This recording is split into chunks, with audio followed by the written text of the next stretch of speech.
আসসালামু আলাইকুম। দেশ ও দেশের বাইরে যে যেখান থেকে তন্ত্র মন্ত্র গোপন তথ্য চ্যানেলটি দেখছেন সবাইকে স্বাগত। তো আমি হাজির হলাম বশীকরণের একটি শক্তিশালী টটকা নিয়ে।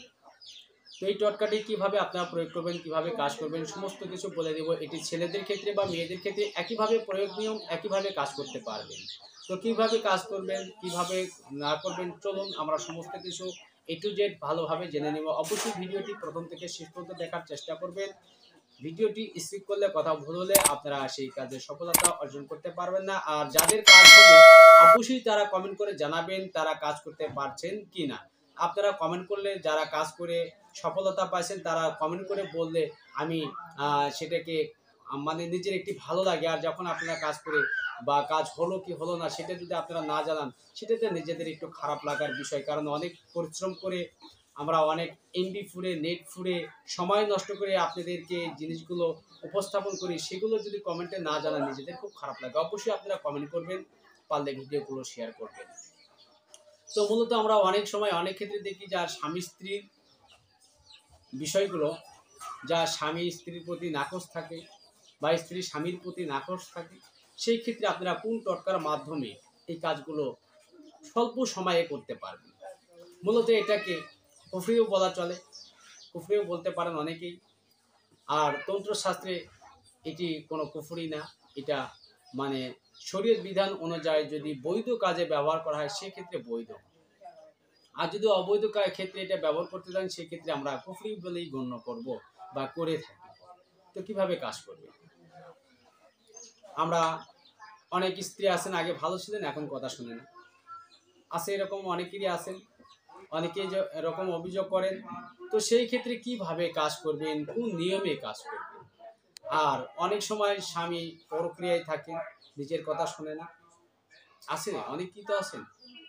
তো মূলত এগুলো জানতে হবে। আর সেগুলো জানার জন্য অবশ্যই ভালোভাবে বুঝে নেওয়া বা জেনে নেওয়া জরুরি। যেমন আমরা যেই তন্ত্র ক্রিয়ার ক্ষেত্রের সাথে টটকা প্রয়োগের কথা বলি, বা বিভিন্ন গাছগাছরা টটকার কথা বলি, বা বিভিন্ন যন্ত্রে বা নকশার কথা বলি, সেগুলো আপনাদের ভালোভাবে জেনে নিতে হবে। ভালোভাবে না জেনে নিলে সেগুলোতে আপনারা কাজ করতে পারবেন না, বরঞ্চ আপনাদের ক্ষতি হতে পারে। তো কিভাবে কাজ করবেন সমস্ত কিছু আমি বলে দিচ্ছি। তো অবশ্যই আপনারা দিক নির্দেশনা সেগুলো জেনে বুঝে নিয়ে কাজ করবেন। তো যাদের এইরকম সমস্যা হচ্ছেন তারা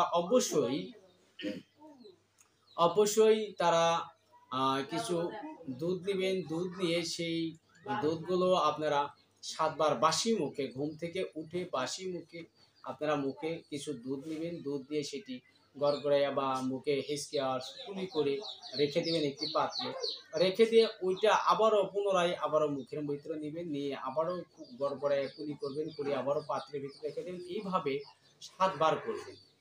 7 বার যখন করা হয়ে যাবে তখন বাসি মুখের যে বাসি থুতো সহ মুখ ধোবার আগে যে কাজটা করলেন, এই দুধ দিয়ে গড়গড়ায় এখনই করলেন, এই দুধটা যদি কোনো পুরুষে এই কাজটা করেন তাহলে এইটা করে আপনার স্ত্রীকে খাইয়ে দেবেন, সে আপনার একান্ত বশীভূত হবে। আর যদি কোনো নারী লোক কোনো পুরুষকে বা তার স্বামীকে যদি এই ভাব করে পান করাতে পারবেন তাহলে তার স্বামী একান্তভাবে তার বশীভূত হয়ে থাকবে। এটি বহুবার পরীক্ষিত, এগুলো আমরা বহুবার চর্চা করে থাকি, এগুলা বহুজনকে দিয়ে থাকি, সেগুলোতে আমরা কাজের সফলতা পাই। তো এই জন্য আপনাদেরকে দিলাম যে আপনারা যদি এটা থেকে উপকৃত হন অবশ্যই আপনারা কমেন্ট করে আপনারা জানাবেন যে কে কে কথা থেকে উপকৃত পাইছেন। আর যাদের মূলত সমস্যার সম্মুখীন হন অবশ্যই তারা স্ক্রিনে দেওয়া এই হোয়াটসঅ্যাপ নাম্বারে যোগাযোগ করে নেবেন, তাহলে আমি সেটাকে পরামর্শ করে দিতে পারবো। অবশ্যই যোগাযোগ করার জন্য আপনাদের নির্ধারিত সময় দেওয়া আছে, যে আমার ইউটিউবের ডিসক্রিপশনে সুন্দরভাবে লেখা আছে কোন সময় থেকে কোন সময় আপনারা যোগাযোগ করবেন, কোন সময়ের মধ্যে যোগাযোগ করলে আমাকে পাবেন, সমস্ত কিছু জানা আছে, বলা আছে। তো মূলত আপনারা একবার ফোন করবেন, একবার ফোন করার পরে যদি আমি ধরতে না পারি পুনরায় আর ফোন দেওয়ার চেষ্টা করবেন না, কারণ অনেক সময় কাজে ব্যস্ত থাকার কারণে ফোন ধরতে পারি না। যদি ফোন ধরার মতো উপযোগী বা সময় থাকে তাহলে প্রথমবার দিলেই সেটাকে আমরা রিসিভ করে বা গ্রহণ করে থাকি। তো অনেক সময় কাজের ব্যস্ততার কারণে সে ফোনগুলো আমরা ওঠাতে পারি না বা ধরতে পারি না, তার জন্য আপনারা নিজেরাও বিরক্ত, আমরাও বিরক্ত। তো এই জন্য আপনারা প্রথমত সরাসরি ফোন করবেন। আর যেই টাইমগুলো বলে দেওয়া আছে, যেমন সকাল ৮টা থেকে ১০টার মধ্যে এবং রাত্রি ৮টা থেকে ১০টার মধ্যে ফোন করবেন। এই সময়ের মধ্যে যে কোনো সময় ফোন করবেন, ফোন করলে আহ, সংযোগ পাবেন বা তার পরামর্শ করতে পারেন। আর দিনের ক্ষেত্রে যদি আপনারা যোগাযোগ বা পরামর্শ করতে চান সেক্ষেত্রে একটু প্রবলেম হতে পারে। অনেক সময় ফোন হয়তো ধরতে পারি না বা অনেক সময় ফোনের কাছে থাকা হয় না বা কাজে ব্যস্ততার কারণে হয় না। তো এগুলো সবসময়ের জন্য মনে রাখার চেষ্টা করবেন। তো আশা করি আমার কথাগুলো বুঝতে পারছেন। যদিও বুঝতে অসুবিধা থাকে, আপনারা, আবারও বলছি, স্ক্রিনে দেওয়া এই হোয়াটসঅ্যাপ নাম্বারে ফোন করে বা মেসেজ করে বুঝিয়ে নিতে পারেন এবং কমেন্ট বক্সে কমেন্ট করে আপনাদের মূল্যবান মতামত জানিয়ে দিতে পারেন।